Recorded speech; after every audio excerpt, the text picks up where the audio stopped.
लागू करता, ठीक, वर्ष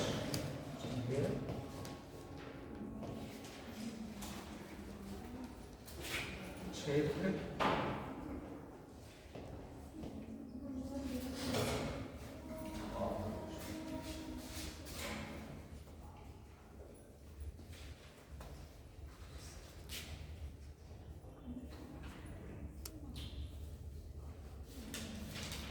इम्पोर्टेंट पॉइंट कर दीजिए।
मार्टिन वर्ड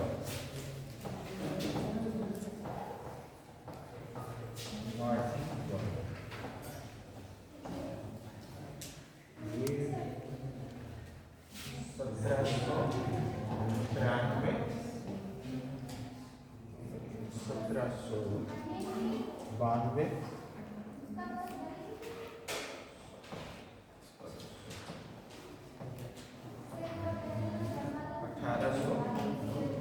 1820 और 1819, ठीक।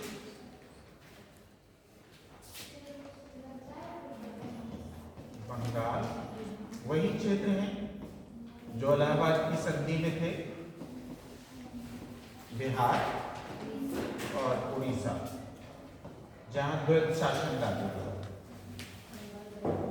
और असम, बंबई और मद्रास, असम, बंबई और मद्रास।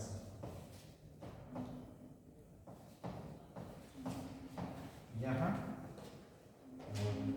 पश्चिमी उत्तर प्रदेश, ठीक है, पश्चिमी उत्तर प्रदेश, पंजाब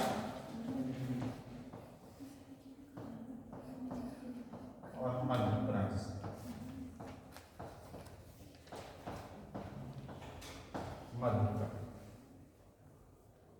इसको इस्तमरारी और जमींदारी बंदोबस्त भी कहते हैं।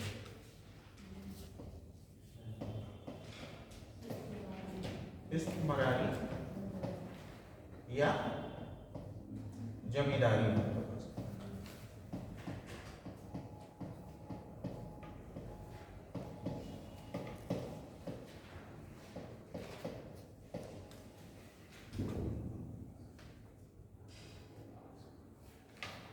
सरकार का भाग कितना होगा इसमें?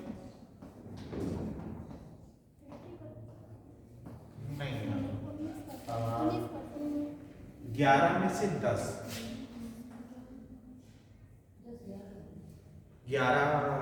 11 नीचे 10 ऊपर, ठीक। जमींदार का कितना होगा?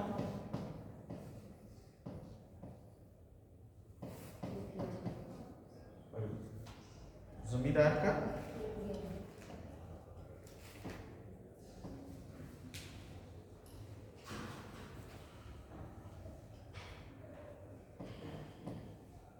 एक भाग 11 में से, ठीक। और बाकी जो है जो किसान का है वो निश्चित नहीं होगा, है?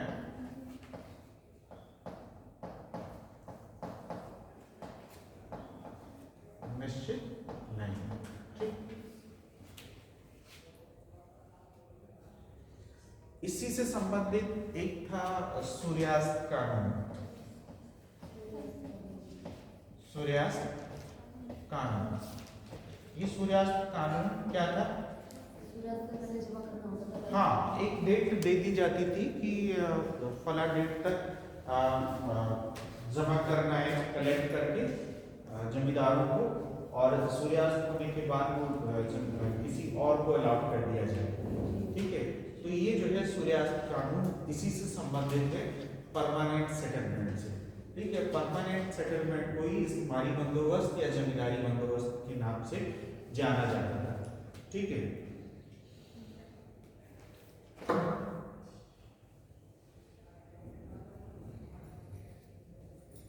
और इसमें कितना क्या होगा, ये रैयतवाड़ी व्यवस्था में किसानों से सीधे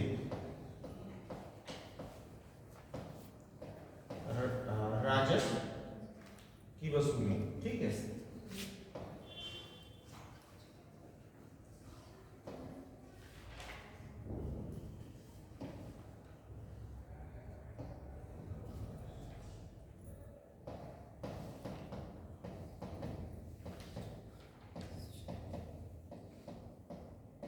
और कितनी? 1/2। ठीक,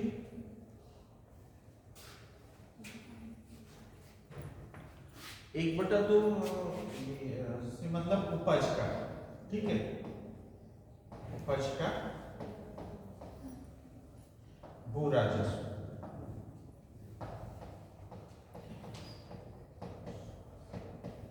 ठीक, इसमें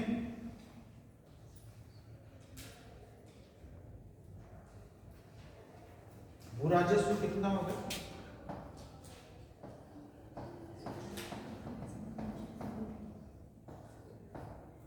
2/3 से लेके 1/2 तक।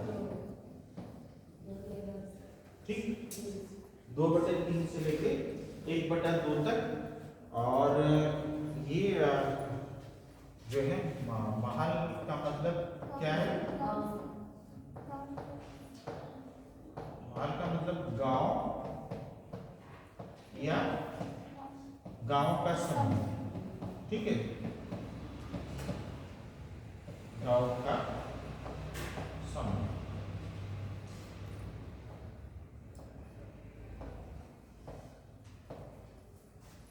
ये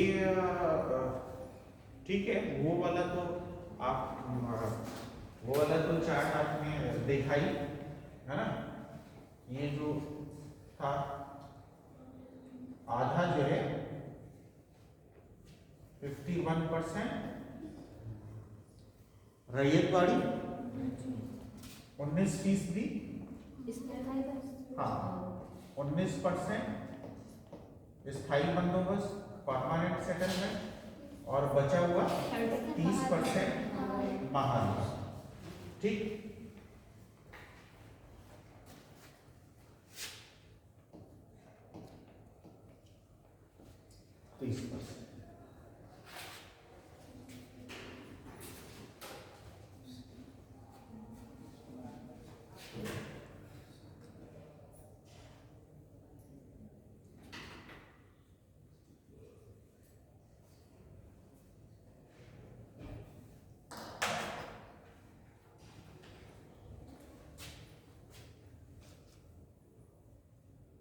सत्रह सौ 86 से लेके 1793 तक का काल है कानवालिस का, है।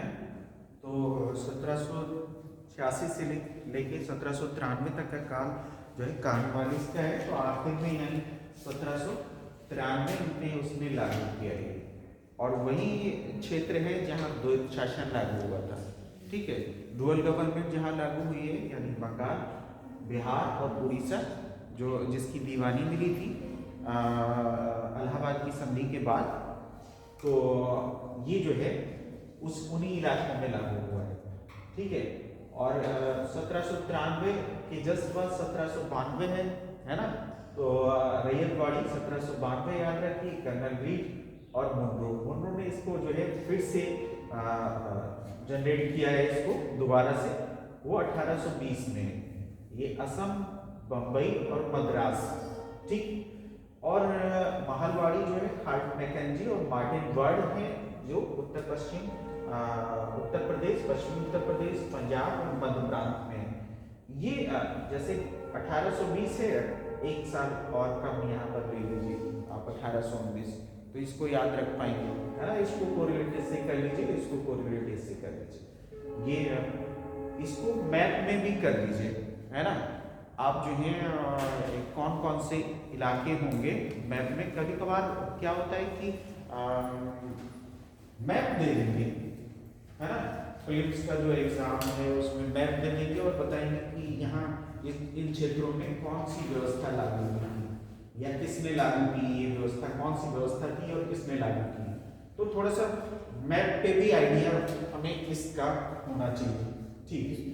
एक तो ये जिसको आप याद रखिए, ये हो गया ना, ठीक है। नेक्स्ट इसको बढ़ा सकते हैं।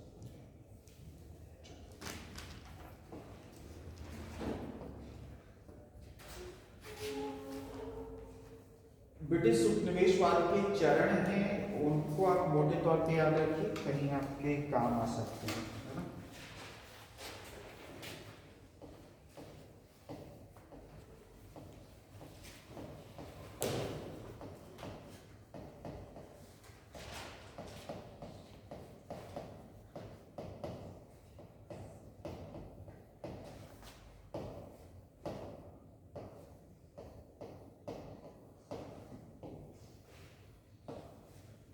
ठीक है,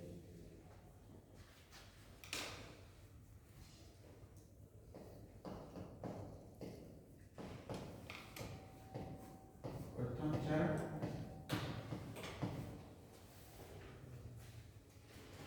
1757 से लेके 1813 तक, ठीक। सेकेंड ग्रुप द्वितीय चरण होगा,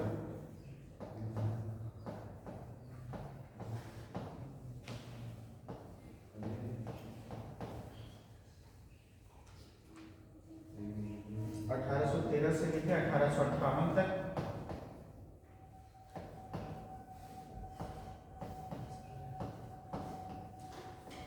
और तृतीय चरण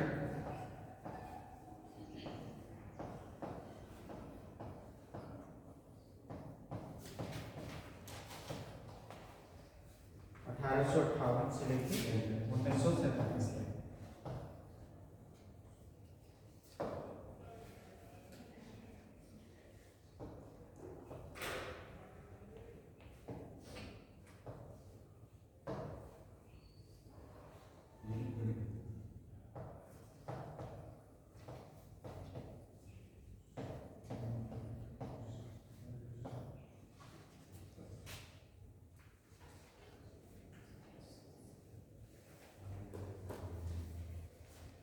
इसमें द्वैत शासन है,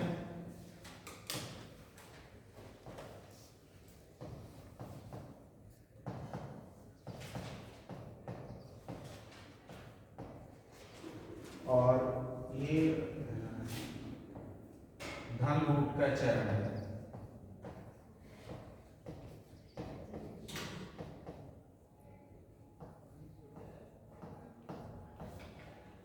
ठीक,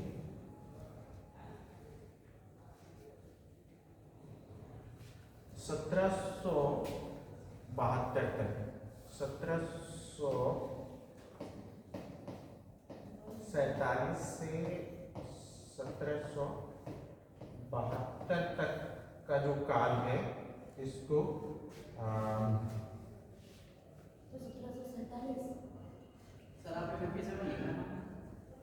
हाँ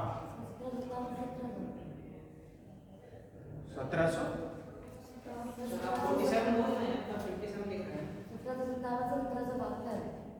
अच्छा 1757, ठीक है, ठीक है, है ना।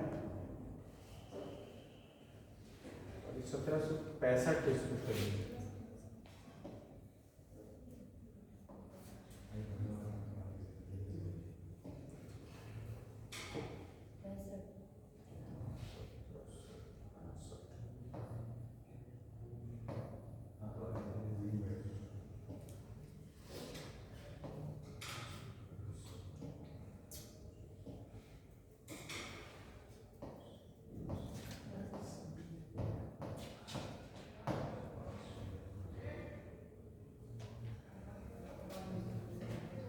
इसको के.एम. पनिक्कर ने डाकू राज की संज्ञा दी है।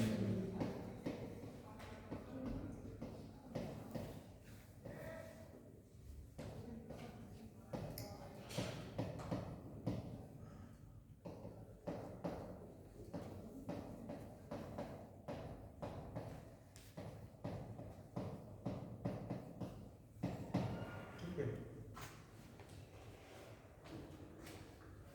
द्वैत शासन तो आप जानते हैं क्लाइव ने लगाया था, हटाया किसने था? डाकू राज संज्ञा, ठीक है। क्लाइव ने लगाया और हटाया किसने था? ठीक है, और वारेन हेस्टिंग ने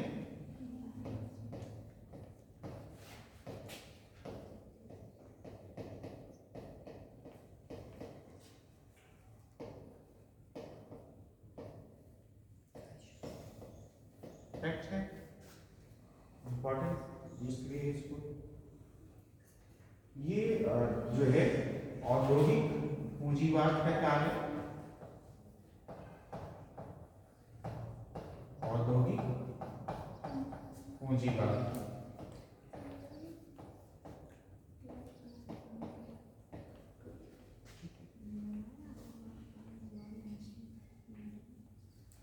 और ब्रिटेन जो है मुक्त व्यापार की तरफ बढ़ रहा है।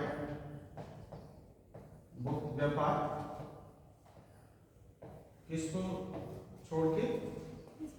चीन और चाय, है ना, चीन के साथ व्यापार और चाय को छोड़कर।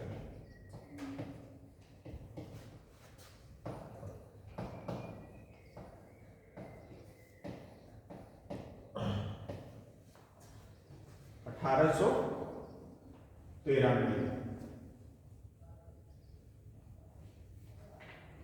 और ये भी जो है 1833 में समाप्त किया गया। जो मोनोपॉली थी उसको खत्म कर दिया गया 1833 में। ठीक, तृतीय चरण जो है वो पूंजी निवेश का काल है।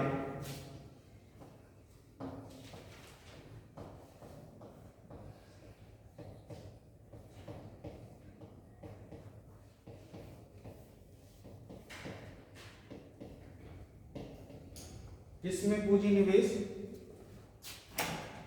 रेत, ठीक है, चाय के बागान,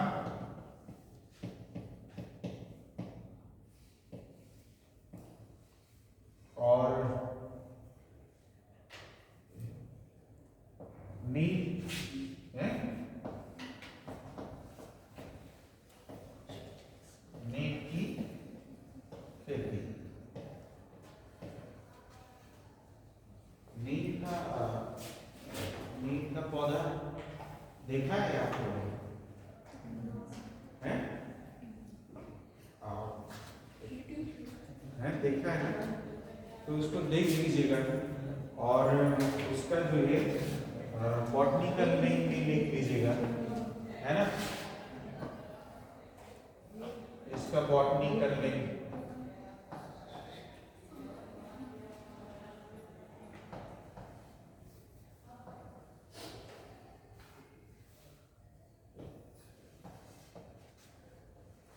मुझे याद नहीं है, आपको विकिपीडिया पे देखेंगे तो आपको मिल जाएगा।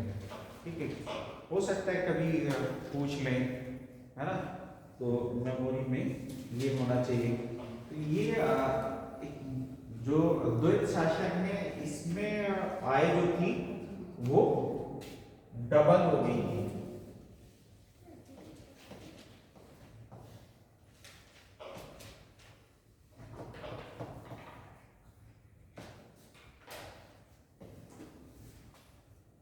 इस दौरान जो ईस्ट इंडिया कंपनी की इनकम इन राजस्व की वसूली इस दौरान इस पीरियड में डबल हुई है।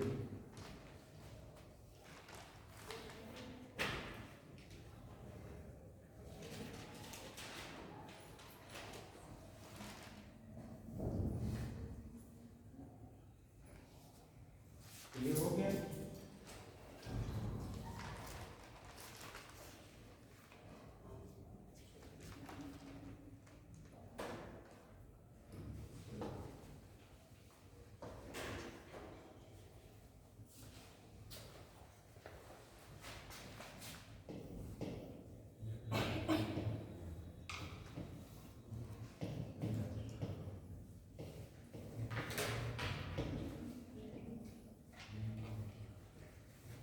ठीक है, ड्रिंक हाँ, निकासी का सिद्धांत।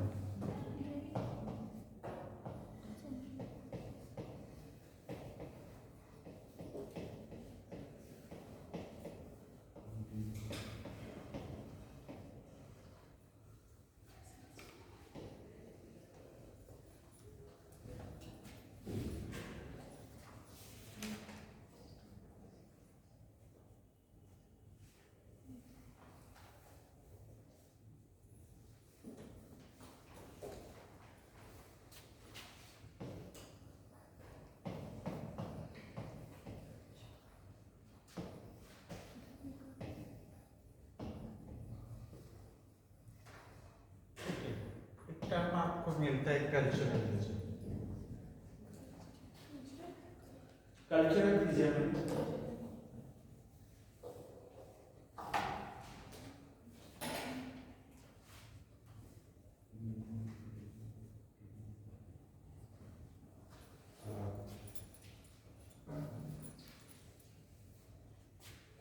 भारत का रिनासा और यूरोप के रिनासा में बहुत बड़ा एक डिफरेंस है। 15वीं शताब्दी में यूरोप का पुनर्जागरण हुआ और उसमें सारी कॉन्सेप्ट गढ़ी जा रही थी। शब्दों के अर्थ शब्दों को अर्थ दिए जा रहे थे। ठीक है, परिभाषाएं गढ़ी जा रही थी नई तरीके से। चिंतन जो है का एक पीक लेवल था। हर एक क्षेत्र में ऐसा चिंतन हो रहा है जो मल्टी डायमेंशनल टाइप का है। ठीक, तो उसी में ये कल्चरल हेजेमनी का कॉन्सेप्ट सामने आया कि यूरोपीय की जो नस्ल और यहाँ की संस्कृति है वो बेहतर है बाकी से, और बाकी एशिया और अफ्रीका की जो नस्ल और रेसेस हैं वो कमतर है। तो ये एक बार बार इसको दोहराया गया, बार बार दिखाया गया, जिसमें नॉलेज का भी सेंटर की अगर हम बात करें तो नॉलेज का सेंटर इंडिया में रहा, अरब में रहा। लेकिन बाद में जब रिनासा के बाद आधुनिक दौर आया तो उस आधुनिक दौर में जो प्रतिमान और स्केल पैरामीटर्स बनाए गए, उन पैरामीटर्स में कहीं इंडिया और अफ्रीका के लोग कहीं फिट नहीं बैठ रहे थे उस फ्रेम के अंदर। ठीक है, जिस फ्रेम को बनाया गया, और उस फ्रेम को यूरोप ने बनाया, और यूरोप ने पुनर्जागरण के बाद बनाया। नई नई प्रतिमान, नई नई स्थापनाएं हो रही थी, परिभाषाएं दी जा रही थी, आधुनिक परिभाषाएं। परिभाषाओं में जो भारतीय परिभाषाएं थी वो वहां तक नहीं पहुंची, उसको नहीं माना गया इस तरह से। तो ये जैसे अगर भारतीयकरण का प्रोसेस आप देखते हैं तो मध्यकाल में भी वो भारतीयकरण का प्रोसेस हुआ जो कि नेचुरल था, लेकिन यहाँ पर आधुनिक टाइम में उस भारतीयकरण के प्रोसेस को, प्रक्रिया को रोक दिया गया और ऐसे नहीं उसको दिया गया। 1830 में एक अधिकारी ने संसद में, ब्रिटिश अधिकारी है, उसने संसद में बयान दिया कि जो यूरोपीय सिपाही हैं या यूरोपीय अधिकारी हैं उनके वैवाहिक संबंध भारतीयों से ना हो पाए, इसके लिए जो है एक मुहिम चलाई जाए इसको। और मुहिम के तौर पे ये रहा कि भारतीय जो ब्रिटिश सिपाही थे उन सिपाहियों को बैरक तक ही रखा गया, उनको जो भारतीय आबादी थी उसमें आबादी में मिक्सअप नहीं किया गया। ये एक स्ट्रेटजी के तहत हुआ, एक सोची समझी रणनीति के तहत कि एक सुपरमेसी थी। उन्होंने कहा कि हम यूरोपियों के प्रति भारतीयों का भारतीयों की नज़र में एक सम्मान है, और वो सम्मान बने रहना चाहिए। ये जरूरी है कि ब्रिटिश राज को बना रहने के लिए कि भारतीयों की दृष्टि में हमारा सम्मान बना रहना चाहिए। और इसी के लिए ये हुआ कि भारतीय इतिहास को जब देखा गया और जो आर्यों का जो कॉन्सेप्ट था उसको आर्यों को विदेशी जो है बताया गया उसी के तहत, ठीक है। और उसी के तहत ये कहा गया कि गोरे और काले का, श्वेत और श्याम का जो भेद है उसको भी उसी वक्त दिखाया गया, ठीक है। जबकि अगर हम मध्यकाल में जाएं तो मध्यकाल में हम इस बात को देखते हैं कि जो भी आक्रमणकारी यहाँ पर आए, चाहे तुर्क हो, मंगोल हो, अफगान हो या अरब हो, सारे जो हैं यहाँ थे और यहीं के होके रह गए। यहाँ उन्होंने वैवाहिक संबंध स्थापित किए और जो भारतीयकरण का एक प्रक्रिया थी वो अपने नैसर्गिक रूप से चलती रही, जो नेचुरल प्रोसेस था उसका चलने का, उस नेचुरल प्रोसेस से चलती रही। लेकिन हमने यहाँ पर देखा कि जाके कहीं ना कहीं उसको विराम लग गया, और विराम लग नहीं गया बल्कि लगा दिया गया। ये जो एक नेचुरल प्रोसेस हो सकता था उस नेचुरल प्रोसेस को रोक दिया गया, ठीक है। जैसे अगर हम कहें कि भारत में जो सबसे पुराने मुसलमान हैं वो कौन से मुसलमान हैं भारत में आने वाले?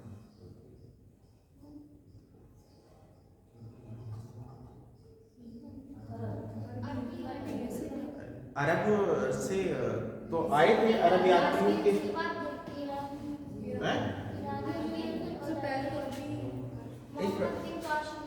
एक जगह है ये, है ना, ये मालाबार तट कहलाता है ना, मालाबार,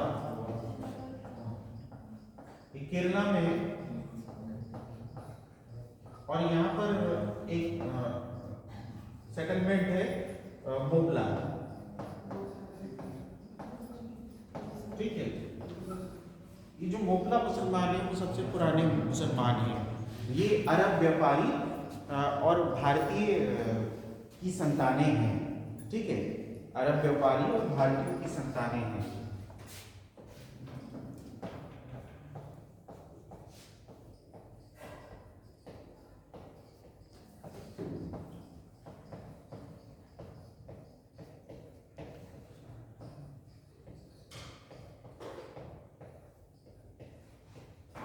उन्होंने यहाँ की स्त्रियों से वैवाहिक संबंध स्थापित किए और वो यहीं बस गए, और उनकी जो औलादें, उनकी संतानें थी, उनको मोबला कहा गया। आधुनिक काल में आप देखेंगे मोबला विद्रोह, जब विद्रोह को पढ़ेंगे हम लोग तो उसमें मोबला विद्रोह भी पढ़ेंगे, ठीक है।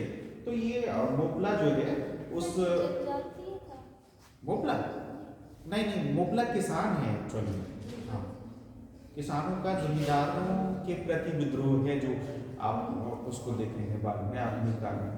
तो ये एक प्रोसेस जो है वो रोक दिया गया, और ये सोची समझी रणनीति थी, स्ट्रेटजी थी कि भारतीयों के ऊपर ज़्यादा से ज़्यादा समय तक शासन कैसे किया जाए। और उसमें एक फैक्टर ये हो सकता था कि नस्लीय आधार पे यूरोपियों को श्रेष्ठ बताया जाए और उनकी नॉलेज को ज़्यादा बताया जाए, उनके ज्ञान को सबसे बड़ा ज्ञान, उनकी नस्ल जो है सर्वश्रेष्ठ है, और भारतीयों को इस तरह से पेश किया जाए कि उनको लगातार वो शासित होते आए हैं और एक उनकी जिंदगी का ये हिस्सा रह गया है शासन। ठीक है, तो ये जो एक हाइपोथेसिस क्रिएट किया गया, इसी हाइपोथेसिस को कल्चरल हेजेमनी कहा जाता है।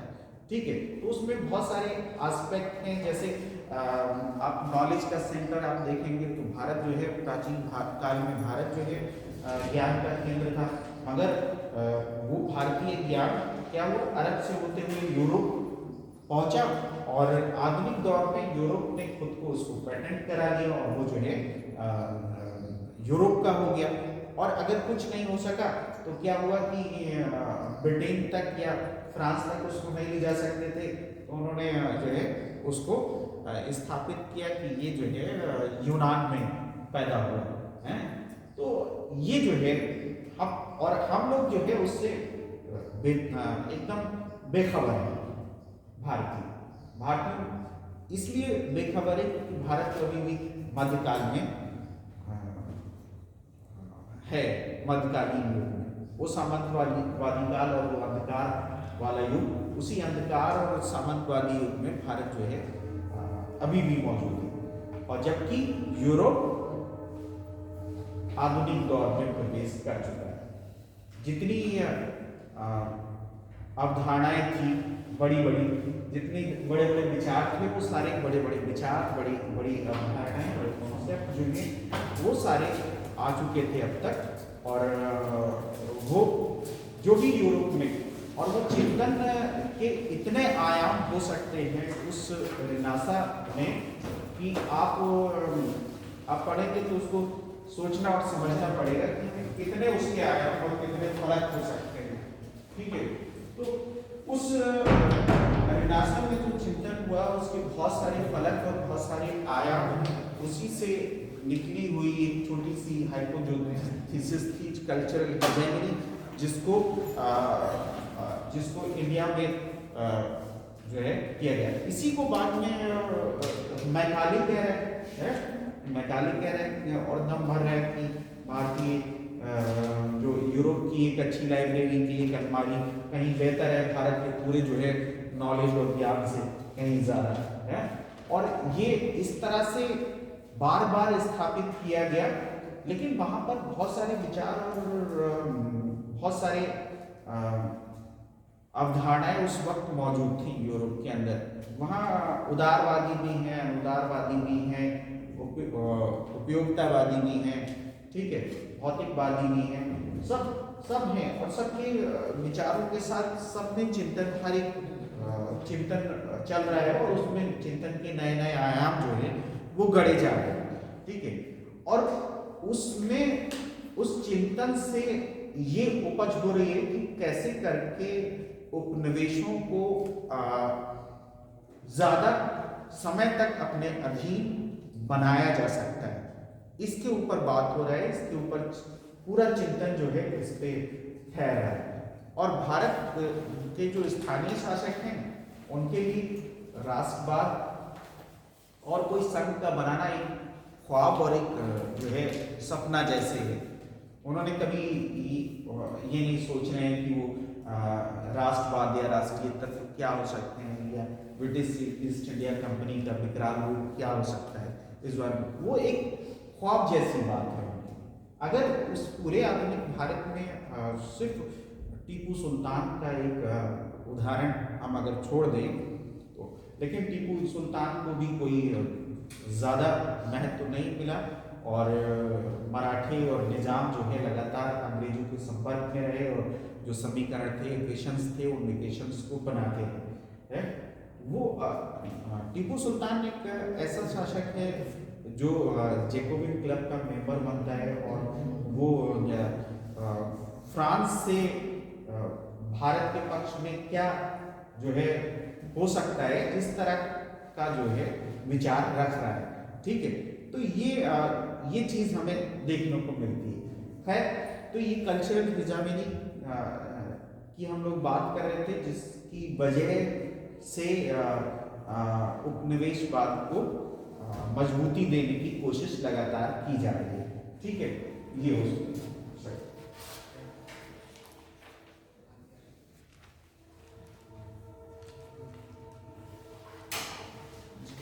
अब ये जो ड्रेन थ्योरी है वो क्या है?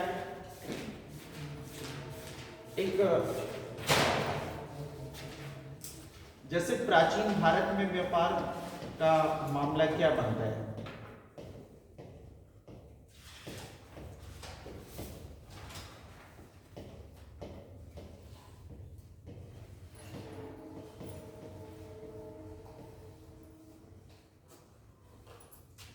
व्यापारिक संतुलन किसके पक्ष में है?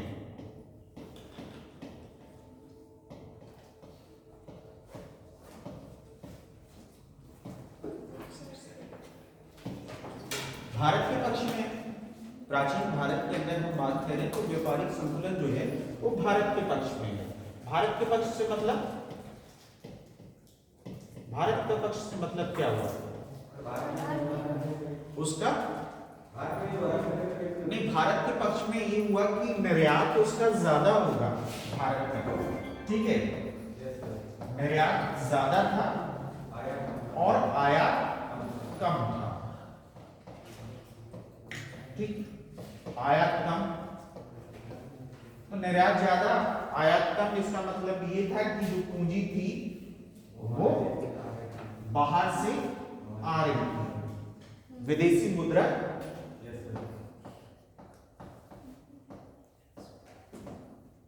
विदेशी मुद्रा।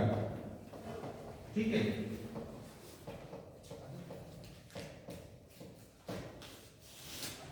और आयात की, और ज्यादातर मामलों में क्या था कि भारत जो है वो आत्मनिर्भर है।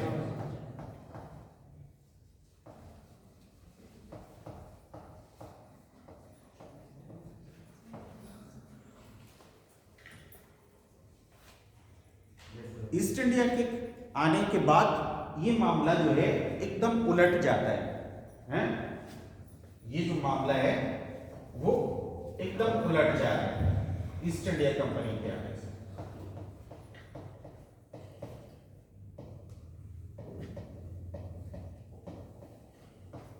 और ये बात किसने बताई? दादा भाई नेहरू। ठीक है, दादा भाई नेहरू ने इस बात को बताया। ठीक,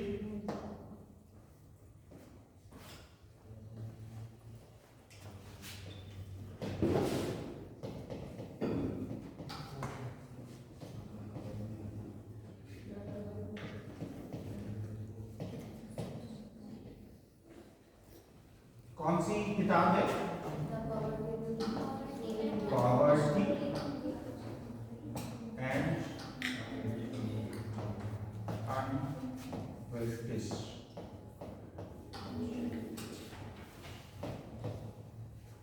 रोल इन इंडिया। ठीक है, poverty and unjustice rule in India. ठीक है, Dadabhai Nehru ji.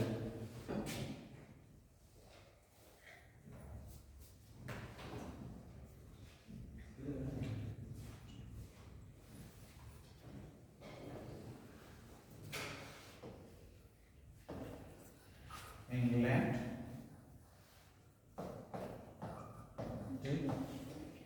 To India. ये क्या था? ये आर्टिकल था, एक लेख है। ये भी दादा भाई नेहरू जी का है। और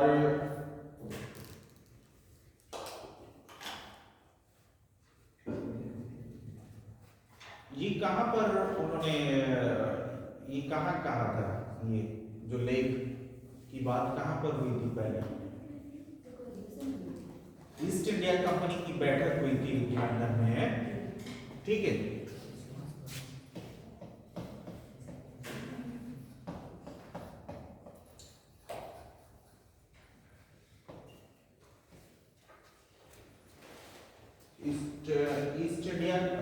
ईस्ट इंडिया एसोसिएशन है।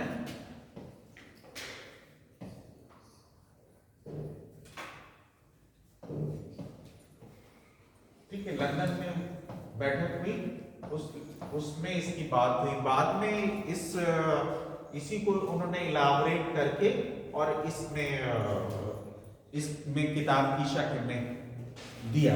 ठीक है, उनके और भी एक दो आर्टिकल्स हैं, मैं कहीं देख रहा था लेकिन उसको राइट डाउन नहीं कर पाया। ठीक है, मुझे मौका मिलेगा तो मैं उसको राइट डाउन करूंगा, जो important exam point of view से आपके हो सकते हैं। दादा भाई नेहरू जी की एक तो ये तो फेमस किताब है। ठीक है, एक आर्टिकल ये हो गया और 2-3 आर्टिकल इनके और हैं जो कहीं मैं देख रहा था उसको। ठीक है, अगर आप लोगों को मौका मिले तो उसको सर्च कर लीजिएगा या देख लीजिएगा उसको, तो वो भी आपके पास लिस्ट होना चाहिए। तो इसमें बेर्थ ब्रेन थ्योरी आई है वही।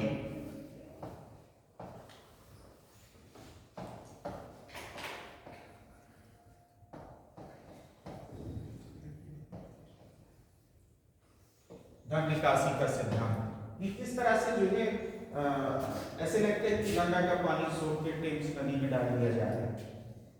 और व्यापार संतुलन की तो बात छोड़ ही दीजिए, जो कच्चा माल जा रहा है यहां से, उसकी भी कोई कीमत नहीं मिल रही है।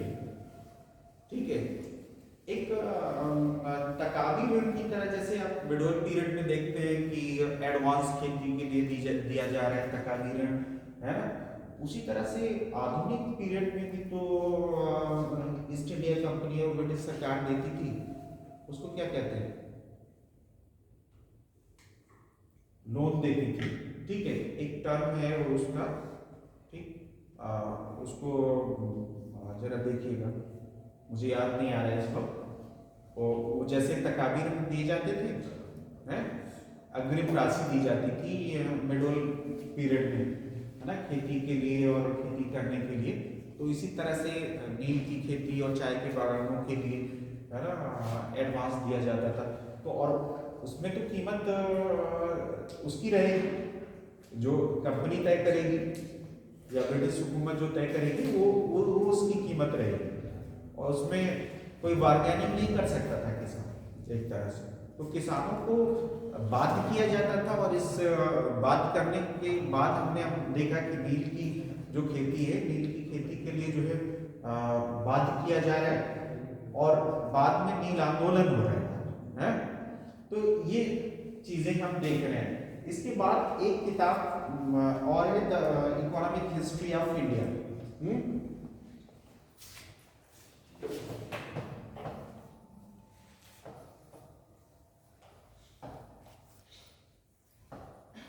The economic history of India,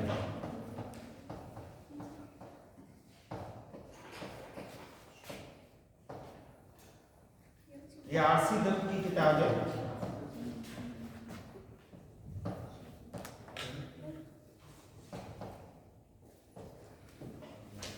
RC Dutt की किताब, इसमें भी पूरी जो कंपनी का उपनिवेशवादी शासन था, उस उपनिवेशवादी शासन का जो स्वरूप है, उस स्वरूप का काला चिट्ठा इसमें दिया गया कि किस तरह से शोषण का पर्याय बन गया है वो उपनिवेशवादी जो शोषण है। ठीक है, 1867-68 में दादा भाई नेहरू जी ने प्रति व्यक्ति आय की गणना की। 1867-68 प्रति व्यक्ति आय कितनी? 23। ये पहली जो है प्रति व्यक्ति आय की गणना है।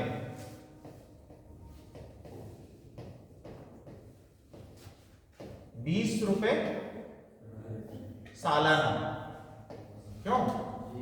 वार्षिक।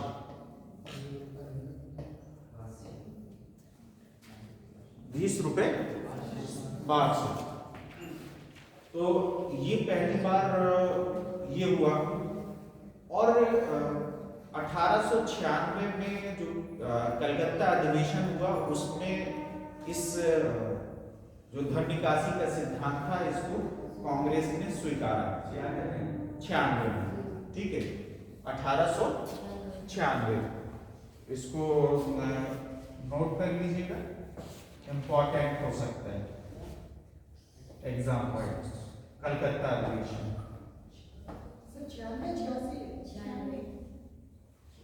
96 है, सॉरी, ठीक है, इसमें इरेजर 96 है, ठीक है, वो लिखा मैंने 86 और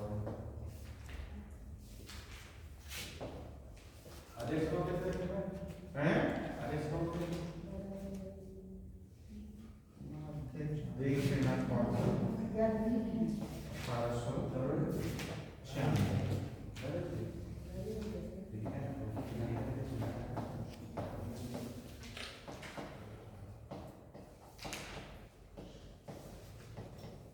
ये कांग्रेस का अधिवेशन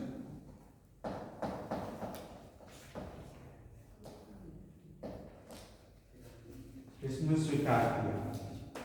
तो प्रति व्यक्ति आय 20 रुपए वार्षिक, ये पहली बार जो है प्रति व्यक्ति आय की गणना है। अच्छा, ये जो चिंतन शुरू हुआ आर्थिक चिंतन, इसकी वजह क्या है, ये किस वजह से ऐसा हुआ अब तक, इससे पहले क्यों नहीं हुआ?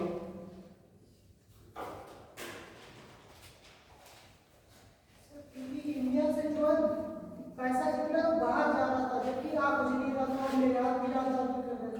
हाँ नहीं, वो तो ठीक है, हम कह रहे हैं कि दादा भाई नेहरू जी ने क्यों इसको पहली बार किया, इससे पहले अब ऐसा क्यों नहीं हुआ, इसमें क्या वजह इसकी रही कि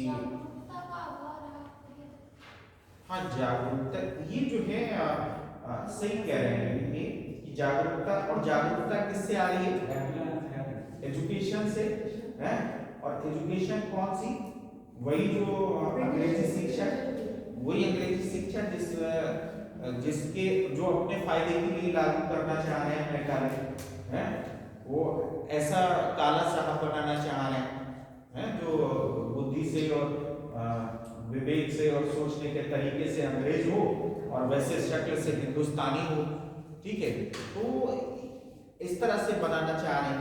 तो कभी कभार ये होता है कि बहुत सारी चीजें होती हैं, जैसे अब दुनिया के दूसरे हिस्सों से तालमेल बैठा, और इस जिसका प्रतिनिधित्व दादा भाई नौरोजी जी कर रहे हैं, ये मध्य वर्ग का उदय हुआ है, ठीक है, भारतीय शिक्षित मध्य वर्ग का उदय, भारतीय शिक्षित मध्य वर्ग का उदय।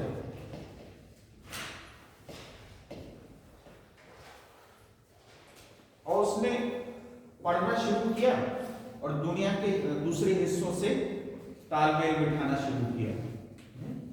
तो दुनिया के दूसरे हिस्सों से जब तालमेल बिठाना शुरू किया, तो जितने भी आधुनिक विचारधाराएं थी, उन आधुनिक विचारधाराओं में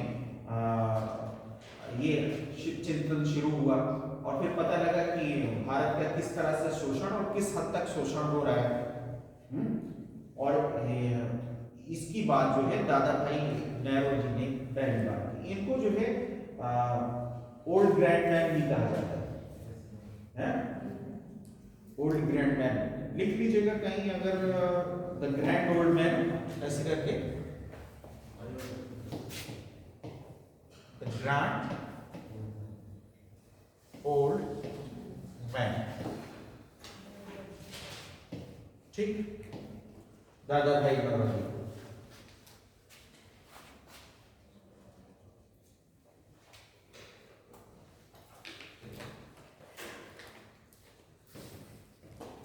ग्रांड ओल्ड कार्ल मार्क्स ने कहा कि ये अंग्रेज घुसपैठियाई था जिसने भारतीय करगा और हड्डी को तोड़ के रख दिया है, ठीक है। इसी संदर्भ में कार्ल मार्क्स का स्टेटमेंट लिख लीजिए। ठीक, कार्ल मार्क्स कह रहे हैं कि ये अंग्रेज घुसपैठिया था।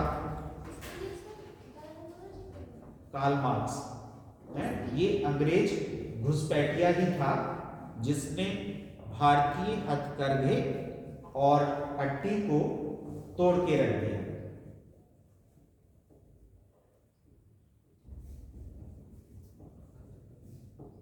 और भारतीयों की,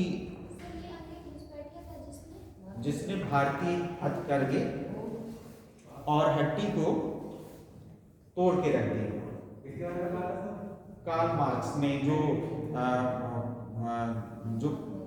ये कपड़ा व्यवसाय है, भारत का जो हथकरघा व्यवसाय है, और वो साथ में कह रहे हैं कि भारतीय बुनकरों की हड्डियां जो हैं बिखरी पड़ी है। ठीक है, तो इस तरह के विचार, और ये जो भारतीय संदर्भ में भारतीय जो हथकरघा उद्योग है, जो हथकरघा उद्योग खासतौर से कपड़ा जो है उद्योग, उसके बारे में कहा। और उन्होंने कहा कि भारतीय बुनकरों की जो हड्डियां हैं वो बिखरी पड़ी हैं। तो और ये वो बात पहले है, ये 1850 के आसपास है। एग्जैक्टली डेट तो नहीं इसमें हो सकती, लेकिन वो 1850 से लेके और 60 तक के दशक की बात है ये। तो दादा भाई नौरोजी से पहले ही जो है कार्ल मार्क्स इस बात को कह चुके हैं। ठीक है, तो इसका मतलब ये हुआ कि दुनिया के दूसरे हिस्सों से यहाँ का जो शिक्षित मध्यवर्ग था उसने वो विचार लिए और फिर धन निकासी का सिद्धांत को जो है इलॉबरेट किया है। ठीक है, तो ये चल रहा था। और भारत में क्या हुआ इसके बाद? विउद्योगीकरण है।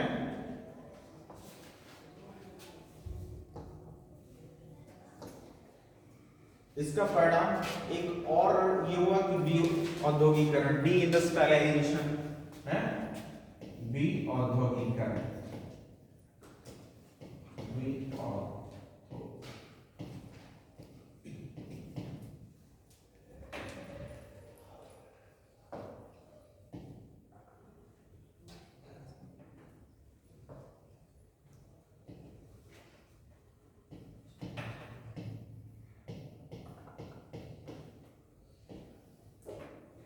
यूरोप में जो औद्योगिकरण हुआ है, हथकरघा बंद कर दिए गए, जो सामान जो निर्मित था, वस्तुएं निर्मित मशीनों से होने लगी।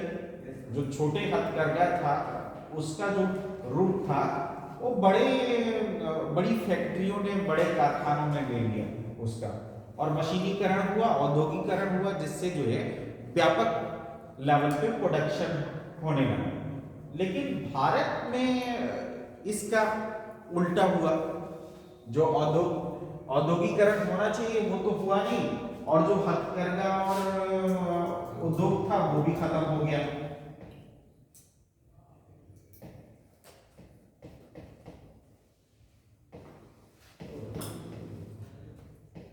क्योंकि मशीनीकरण भारत में नहीं हुआ। और मशीनीकरण कैसे होता?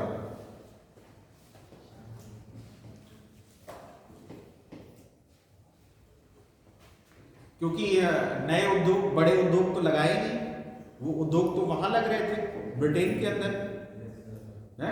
यहां से जो पूंजी जा रही थी वही पूंजीपति दुनिया के दूसरे हिस्सों में, अपने मुल्क में जाके वो उद्योगों की स्थापना कर रहे हैं और पूंजी यहां से ले जा रहे हैं।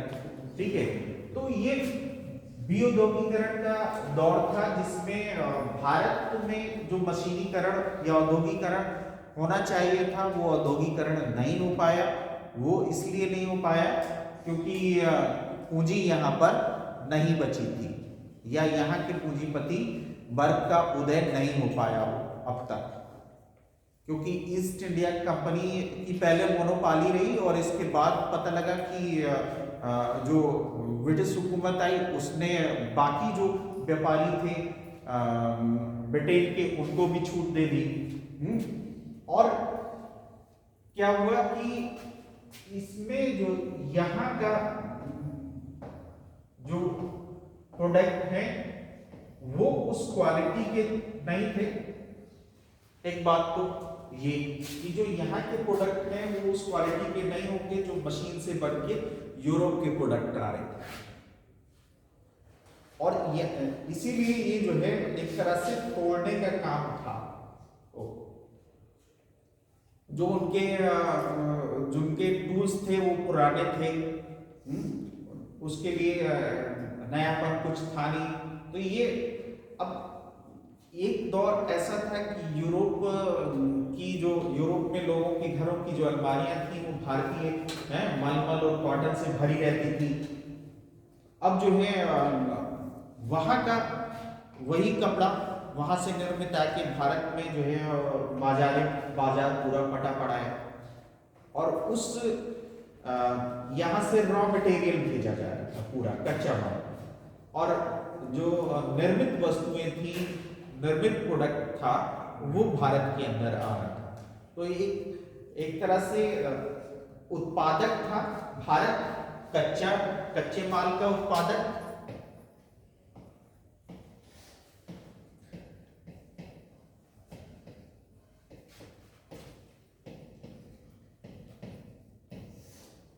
और उत्पादक ऐसा जिसकी अपनी मर्जी से उसको उसकी कीमत नहीं मिलनी। कीमत जो मालिक राज्य है वो तय करेगा, यानी उसकी प्रोडक्ट की, उसके जो माल की कीमत होगी, जो रॉ मटेरियल उसकी कीमत तय करना है ईस्ट इंडिया कंपनी को या ब्रिटिश राज्य को। भारत के किसान उसकी कीमत नहीं तय कर सकते थे। तो एक तरफ तो ये कि उनको मिनिमम कीमत मिल रही थी, बेगार भी इसमें शामिल था, बेगार भी कराया जा रहा था। इसके अलावा जो है यहाँ का जो माल था वहां पहुंचेगा, अगर पहुंच भी गया, पहली बात तो पहुंचेगा नहीं, पहुंच भी गया तो टैक्स उस पर इतना ज्यादा लगा दिया जाएगा कि वो वहां कंपीट नहीं कर पाएगा वहां के मार्केट को किसी भी लेवल पे। तो ये जो दौर है, इस दौर को विऔद्योगीकरण का दौर कहा जाता है। भारत के अंदर जो उसका हथकरघा और जो लघु उद्योग थे वो भी समझ लो मृत प्राय हो गए एक तरह से इस दौर में। तो ये चीज देखने में आती है।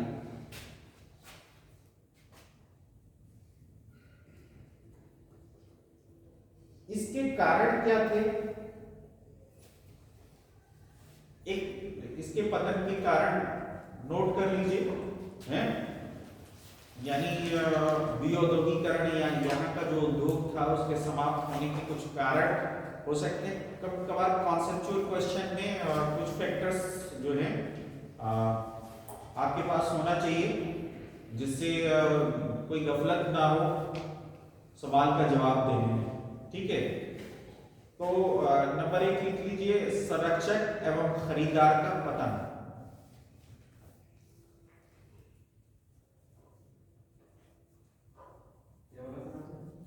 संरक्षक एवं खरीदार का पतन।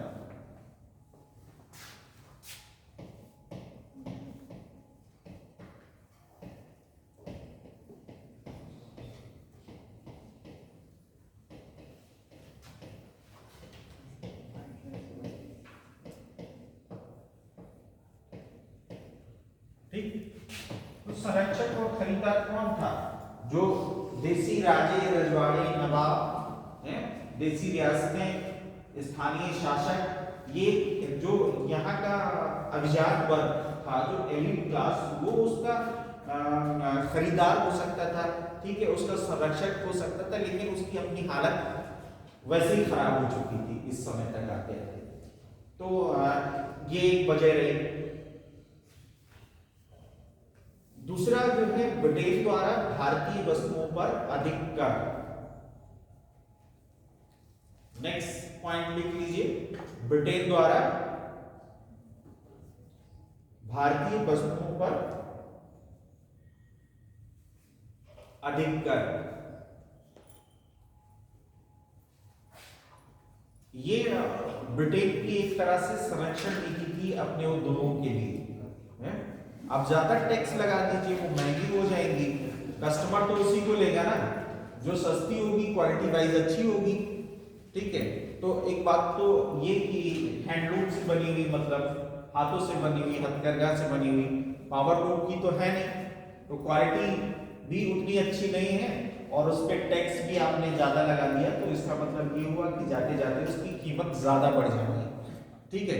तो ये जो है संरक्षण की नीति है अपने उद्योगों के लिए, ब्रिटेन की संरक्षण की नीति इसको कह रहे हैं। तो ब्रिटेन द्वारा भारतीय वस्तुओं पर अधिक कर, ठीक है, ये हो गया। और औद्योगिक, ब्रिटेन की औद्योगिक नीति, उनकी सारी चीजें एकदम क्लियर हैं। शुरू का जो दौर है उस वक्त तो डेल्मा की पोजीशन देख रहे हैं, एक अंतर्द्वंद है। जब ईस्ट इंडिया कंपनी यहां पर आती है, वो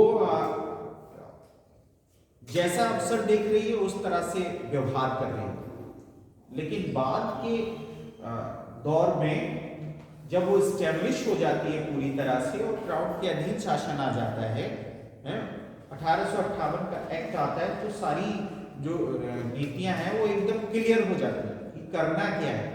तो औद्योगिक नीति ब्रिटेन की ये है कि भारत जो है वो कच्चे माल का उत्पादन और बाजार, ब्रिटेन के जो प्रोडक्ट हैं उनके लिए मार्केट, ये एकदम क्लियर जो है औद्योगिक नीति है ब्रिटेन की। भारत सिंथेटिक कलर्स का यूज नहीं कर रहा था, है? वहां पर सिंथेटिक कलर्स का इस्तेमाल किया जा रहा था, मशीनों का इस्तेमाल किया जा रहा था, जिसकी वजह से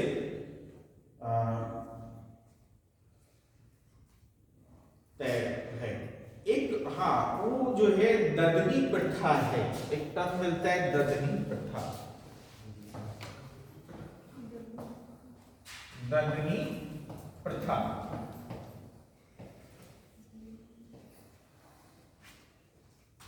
ये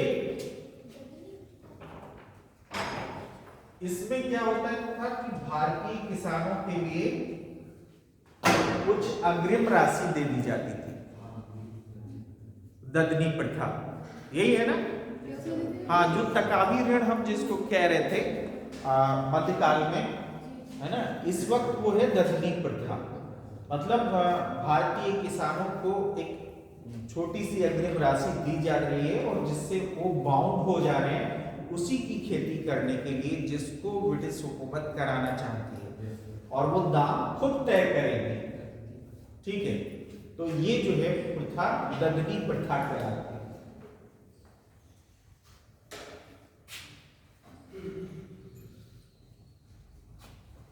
इसके बाद जो रेल का विकास है,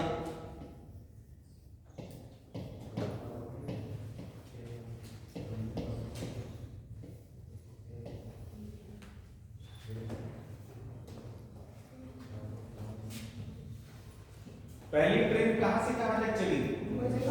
मुंबई से ठाणे, ठीक है, 1853 में। काल किसका है? डलहौजी, ठीक ठीक। तो ये फैक्ट हैं जो आप लोग को याद है, जो लोग को नहीं याद है वो लोग राइट डाउन करते हैं, ठीक।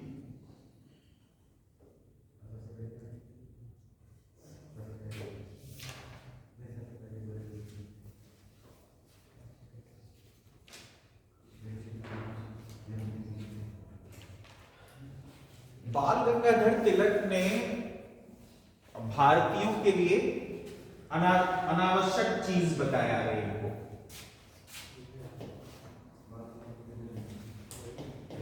भारतीयों के लिए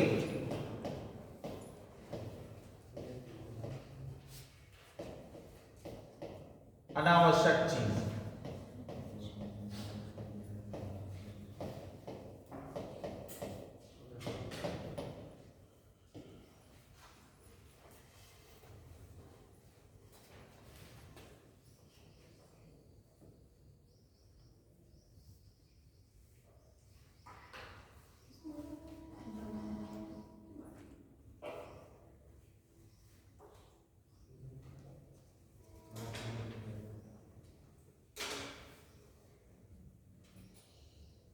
जो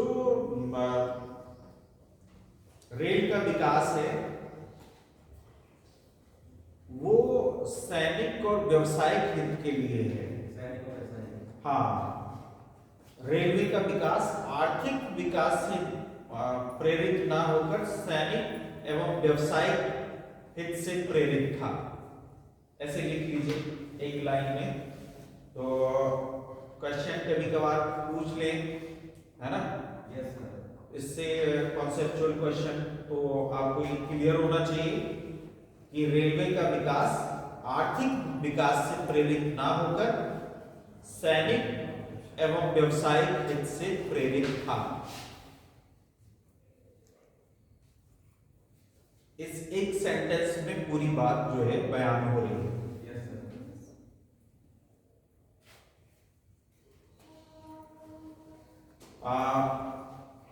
ब्रिटिशर्स जो हैं रेलवे में निवेश को प्रेरित कर रहे हैं। आर्थिक विकास से प्रेरित ना होकर सैनिक एवं व्यावसायिक हित से प्रेरित था।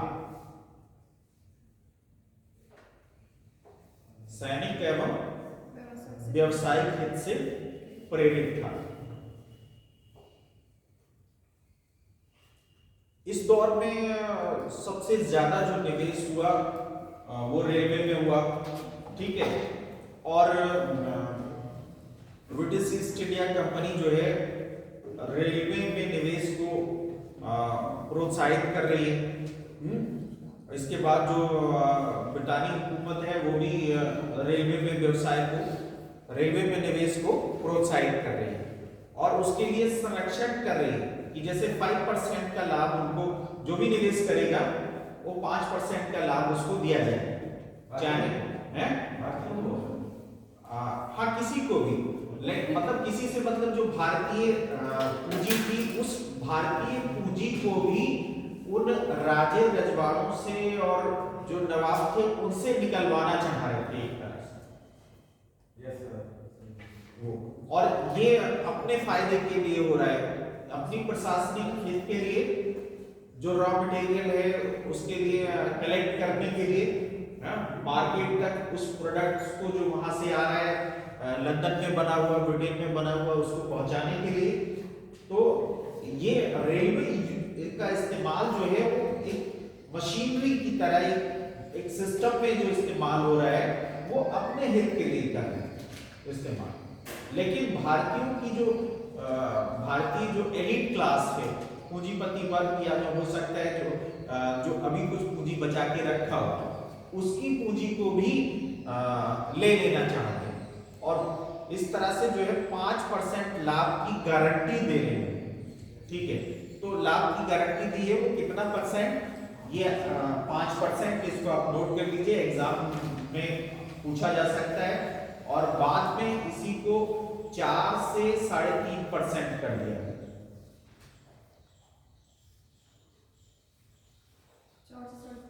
हाँ, 4 से 3.5% इसको बाद में, पहले शुरुआत में ये 5% थे, बाद में 4 से 3.5% कर दिया गया है।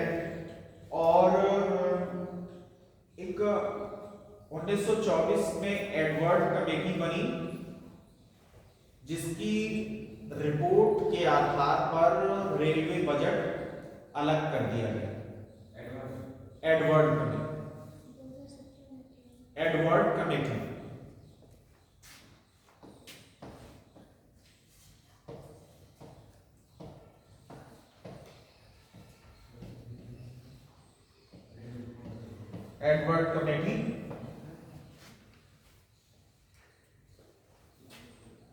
1924। अलग कर दिया गया सामान्य बजट से, है ना। अभी तक रेलवे बजट अलग आता था, फिर से रेलवे बजट को साथ में आ रहे जो आम बजट के साथ में। अभी कुछ साल पहले उसको एक किया गया है ना, पहले एक दिन पहले आ जाता था रेलवे बजट, है 2017 में, हाँ शायद 2017 ही होगी को, तो 2017 में फिर से मर्ज कर दिया गया। उससे पहले जो है वो एक ही साथ है? तो पहले जो इसको एडवर्ड कमेटी जो ने अलग किया है।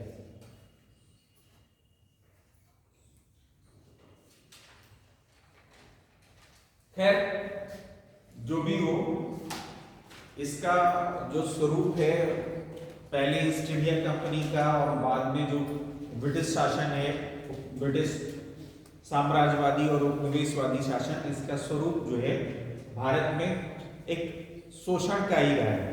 और ये जो दौर है जिसमें आर्थिक शोषण सबसे महत्वपूर्ण है और इसका खुलासा जो करते हुए नजर आता है वो भारतीय मध्य वर्ग है, भारतीय शिक्षित मध्य वर्ग, जिसकी बात हम लोग आज इस क्लास में कर रहे थे।